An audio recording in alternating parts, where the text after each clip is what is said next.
Viúva e o Papagaio de Virginia Woolf. Há cerca de 50 anos, a Sra. Gates, uma viúva já de certa idade, vivia na sua casa de campo, na aldeia de Spilsby, em Yorkshire. Embora fosse coxa e terrivelmente míope, estava a remendar da melhor forma que podia um par de velhos tamancos, pois dispunha apenas os míseros 20 por semana. Enquanto martelava no tamanco, o carteiro abriu a porta e atirou-lhe uma carta para o colo. No remetente lia-se: Sr. Staggs e Beaton, High Street, número 67, Wills, Sussex. A Sra. Gates abriu a carta que dizia o seguinte: Cara senhora, cabe-me o dever de informar da morte de seu irmão, o Sr. Joseph Brent. Deus seja louvado! Exclamou. O meu velho irmão lá se foi. Deixei em testamento a sua propriedade, continuava a carta, que inclui uma casa de habitação, um estábulo, um pequeno canteiro de pepinos, umas calandras, os carrinhos de mão, etc., etc. Na aldeia de Rodmell, perto de Wills, Legger também toda a sua fortuna, a saber, 3.000 libras esterlinas. A viúva quase caiu na lareira, tal foi a alegria. Não viu o irmão há muito tempo. Eu nunca lhe respondera aos cartões de boas festas que enviara todos os anos para a altura de Natal. E ela acreditava que não recebia respostas devido à sua avareza, característica que tinha desde pequeno e que o impedia de gastar uns míseros centavos no selo. Mas agora tudo parecia correr a seu favor, com 3.000 libras, para não falar da casa, etc., etc. Ela e a sua família poderiam viver para sempre de forma luxuosa. Decidiu que devia visitar a aldeia de Rodmell o quanto antes.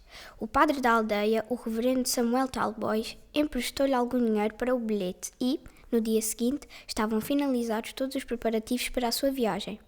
O mais importante de todos foi arranjar quem tomasse conta do seu cão, o Shag, durante a sua ausência.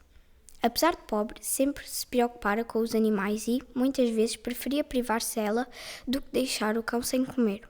Chegou a Lewes na terça-feira à noite. Naquele tempo não havia nenhuma ponte sobre o rio em South East, nem na estrada para New Haven. Tinha sido construída. Para conseguir chegar a Rodmell era preciso atravessar o rio ou o Zaval.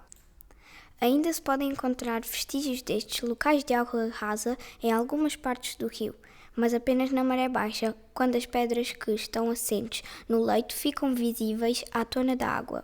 O Sr. Stacy, o agricultor, seguia para Rodmell na sua carroça e ofereceu-lhe gentilmente para lhe dar boleia. Chegaram a Rodmell por volta das 9 horas, numa noite de novembro. Amavelmente o Sr. Stacy mostrou-lhe onde ficava a casa que o irmão lhe deixara.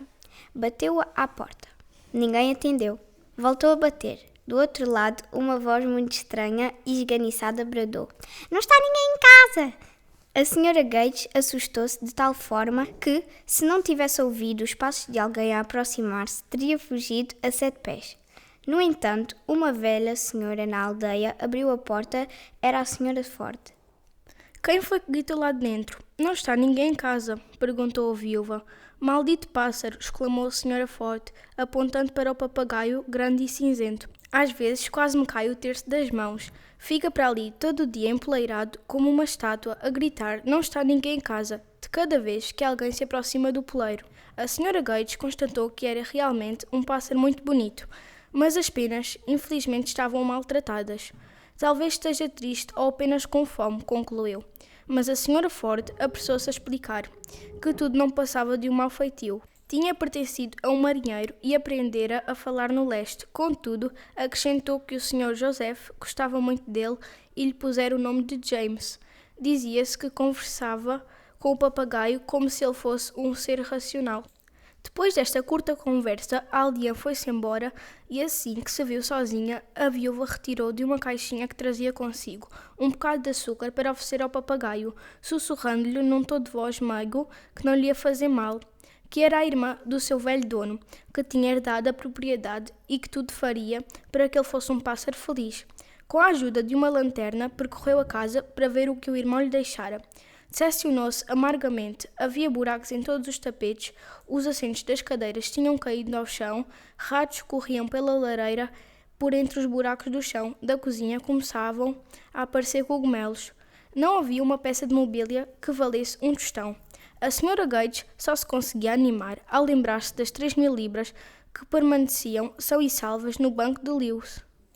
Estava decidida a partir para Lewes no dia seguinte, a fim de reclamar o dinheiro da sua herança aos advogados Stagg e Beetle, seguindo depois para casa o mais rapidamente possível.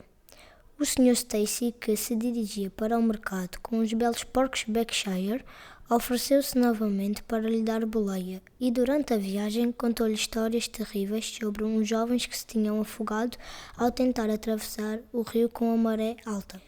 Como se não bastasse, mal a pobre viúva entrou no escritório do Sr. Stagg, uma nova desilusão a esperava. "Sente-se, por favor, minha senhora", disse com um ar grave e solene. "A verdade", continuou, "é que tem de se preparar para enfrentar notícias muito desagradáveis. Desde que lhe enviei a primeira carta, estive a analisar cuidadosamente os documentos do Sr. Brand e lamento informá-la de que não encontro qualquer vestígio das 3.000 libras. O Sr. Beetle, meu associado, foi pessoalmente a Rodmell e investigou o local com todo o cuidado, mas não descobriu absolutamente nada. Nem ouro, nem prata, nem qualquer valor de outro tipo, exceto um belo pássaro cinzento que aconselho a vender pelo melhor preço. Segundo o relato do Sr. Beetle, a linguagem do animal é pouco própria, mas isso é irrelevante. Receio que tenha feito a viagem em vão. O local está em ruínas e os nossos honorários são, como sabe, consideráveis." A esta altura, o Sr. Stagg silenciou-se e a Sra. Gage percebeu que aquela era a sua deixa para sair. Ficou desorientada com tamanha desilusão. Não só pedira dinheiro emprestado ao reverendo Samuel Talboy, como regressaria à casa de mãos a abanar, pois até o papagaio teria de vender para conseguir pagar o bilhete de volta. Chovia torrencialmente, mas nem por isso o advogado lhe dissera para aguardar que a chuva abrandasse. E, na verdade, a Sra. Gage estava tão fora de si que já nem sabia o que fazia. Apesar da chuva, atravessou a pé os prados em direção a Rodmell. Como disse no início, a viúva cochechava da perna direita. Num dia bom caminhava devagar, mas naquele dia, depois de tanta desilusão e atolada nas margens do rio, andava muito mais devagar do que o costume. O dia foi escurecendo, enquanto a velha senhora se arrastava pela lama que ladeava o rio. À medida que caminhava, resmungava, lamentando-se do seu ardiloso irmão Joseph, que a fizera passar por tamanho aborrecimento só para me atormentar. Pensou. Foi sempre um garoto cruel desde pequeno. Continuava nas suas cogitações.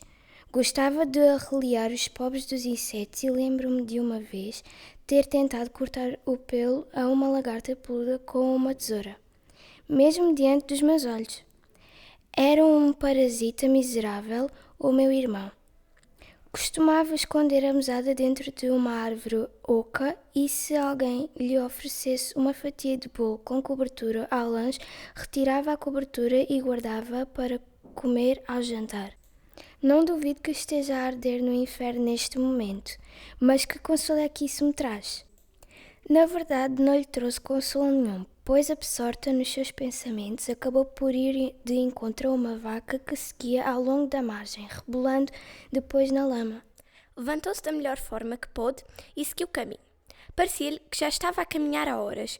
A noite era escura como breu e não se conseguia ver um palmo à frente do nariz. De repente, lembrou-se das palavras do Sr. Stacy sobre o vale do rio. "Deus seja louvado!" exclamou. "Como vou encontrar o caminho de volta? Se a maré estiver cheia, ainda fico sem pé e sou arrastada para o mar num instante. Já tantas pessoas se afogaram aqui, isto para não falar dos cavalos, das carroças, dos rebanhos inteiros e das medas de feno." De facto, metera-se num belo sarilho, naquela escuridão e com toda aquela lama. Mal conseguia ver a água, quanto mais saber se tinha chegado ou não ao vale do rio. Não se viam luzes nenhumas, pois, como devem saber, a casa mais próxima era Ashiham House, a residência do Sr. Leonard Wolfe. Não havia casas nem chalés daquele lado do rio que ficassem mais perto. Parecia que nada mais havia a fazer do que esperar pelo nascer do dia. Contudo, na sua idade e com os seus ataques de reumatismo, era muito provável que morresse de frio. Por outro lado, se tentasse atravessar o rio, era quase certo que se afogaria. O seu estado era tão miserável que não se importaria nada de trocar de lugar com uma das vacas que estavam no campo. Não havia mulher mais triste nem mais desgraçada em todo o condado de Sussex. Permanecia em pé na margem do rio, sem saber se devia sentar-se, nadar ou simplesmente rebolar pela relva molhada e adormecer ou morrer de frio, conforme o seu destino ditasse. Mas, naquele momento, algo maravilhoso aconteceu. Uma luz incandescente surgiu, como uma tocha gigante, iluminando cada pedaço de relva e revelando-lhe o val do rio, a menos de 20 metros de distância. A maré estava baixa e seria fácil atravessá-lo, se a luz não se apagasse antes de ela chegar à outra margem. Deve ser um cometa ou qualquer outra monstruosidade maravilhosa, disse, enquanto atravessava o rio a cochear.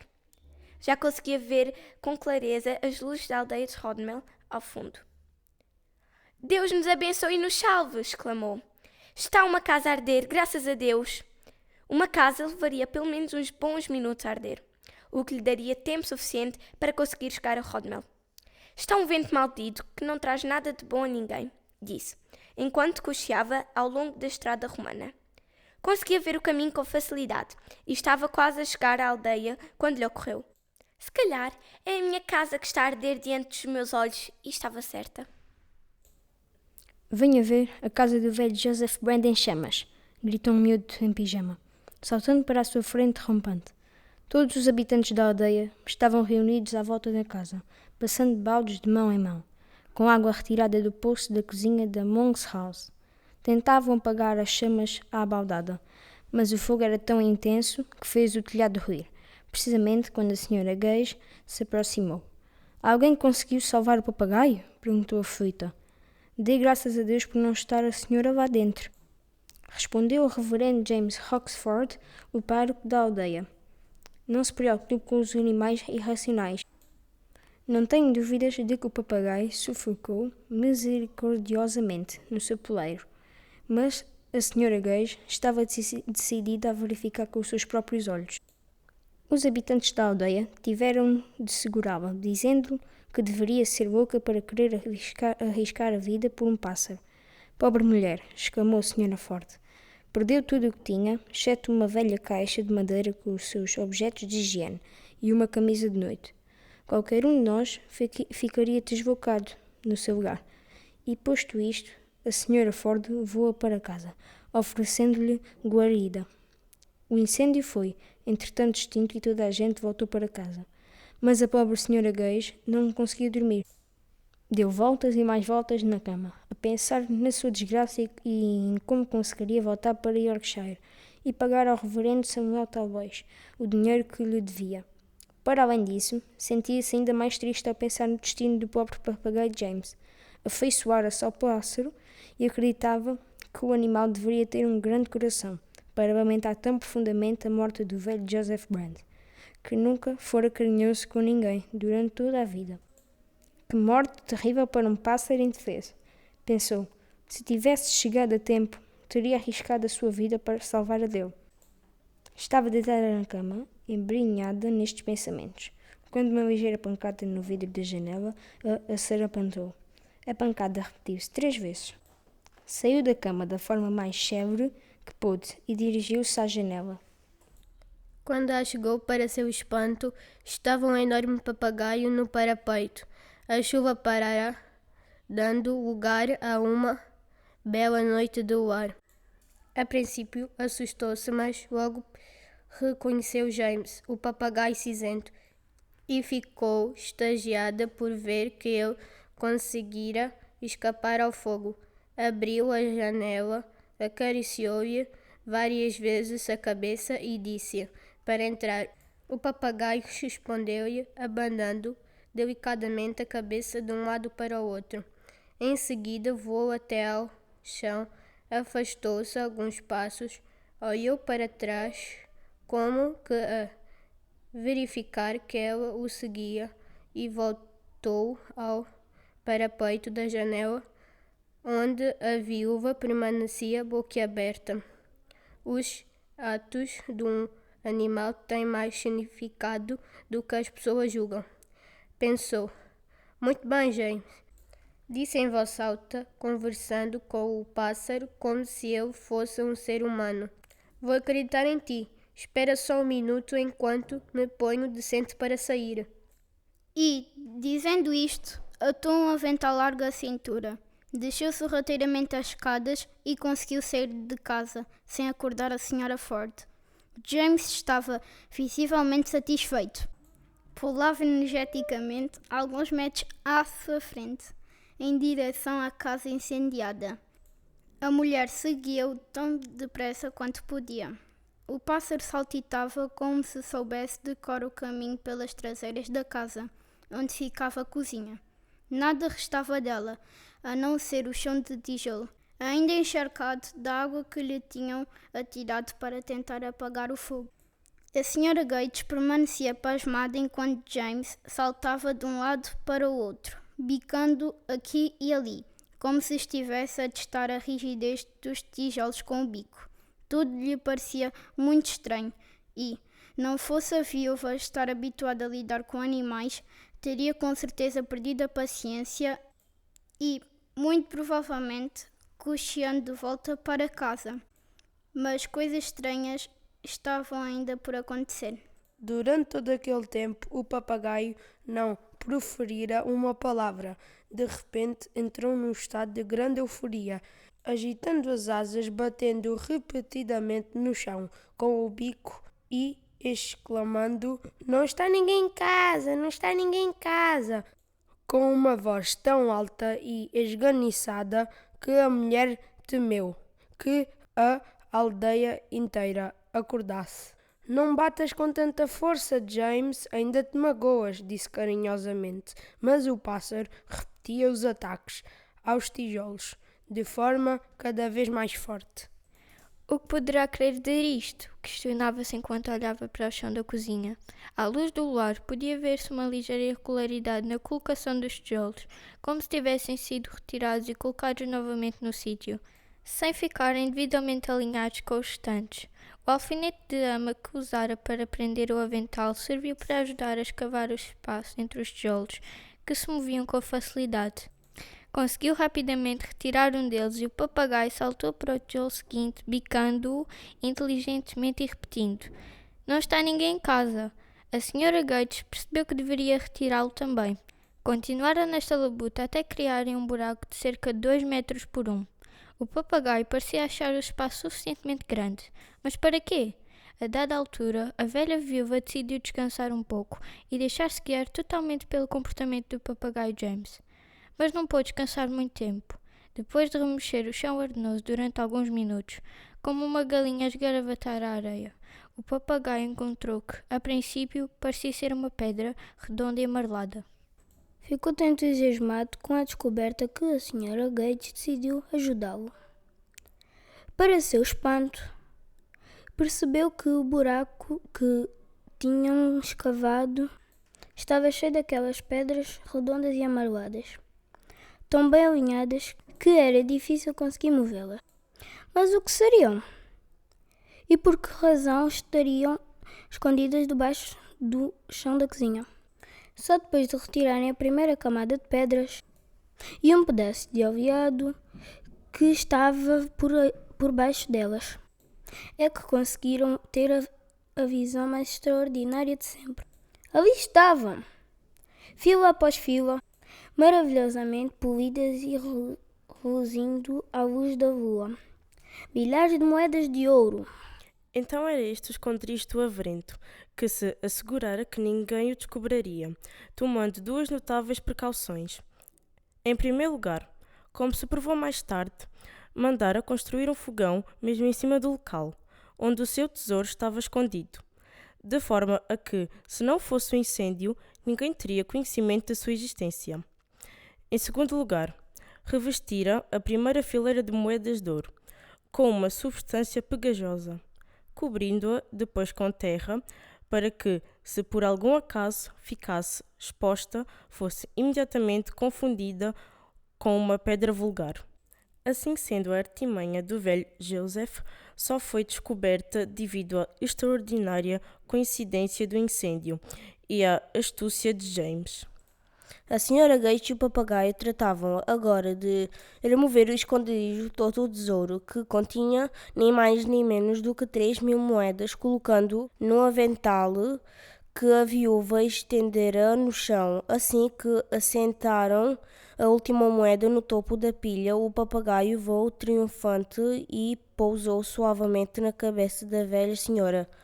E foi nestes preparos que voltaram para a casa da senhora Ford, a passo lento, pois a senhora Gates era coxa, como já vos expliquei, e, ainda por cima, o peso do avental era difícil de suportar.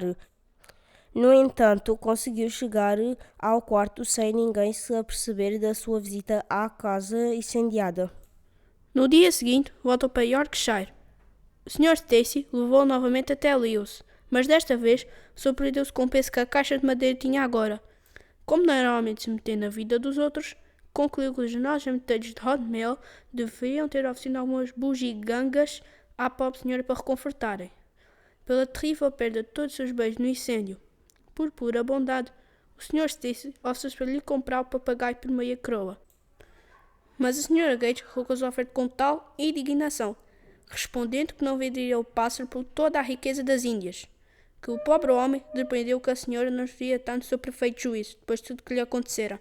Resta apenas dizer que a Sra. Gates voltou para Spilsby sã e salva. Levou uma caixa de madeira até ao banco e viveu muito feliz e em grande conforto, com o papagaio James e o seu cão Shag, até ser muito velhinha. Só contou toda esta história ao padre, filho do reverendo Samuel Talboys, no seu leito de morte, acrescentando que tinha a certeza que a casa tinha sido propositadamente incendiada pelo papagaio James, que, tendo consciência do perigo que ela correra junto à margem do rio, voara para a copa e virara o óleo do fogão, onde estavam a aquecer os restos para o jantar. Assim, não só a salvou de afogar-se, como também lhe mostrou onde estavam as 3.000 libras, que, de outra forma, nunca seriam descobertas. Esta era, segundo as suas palavras, a recompensa por tratar bem os animais. O padre julgou que a velha senhora já não dizia coisa com coisa, mas a verdade é que assim que se ouviu o seu último suspiro, o papagaio James exclamou: "Não está ninguém em casa! Não está ninguém em casa!" e caiu morto do seu puleiro.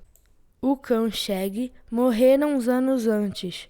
Os visitantes da aldeia de Rodmell ainda podem ver as ruínas da casa incendiada há 50 anos, e é comum ouvir-se dizer que durante a noite se ouve o papagaio a bicar o chão de tijolo.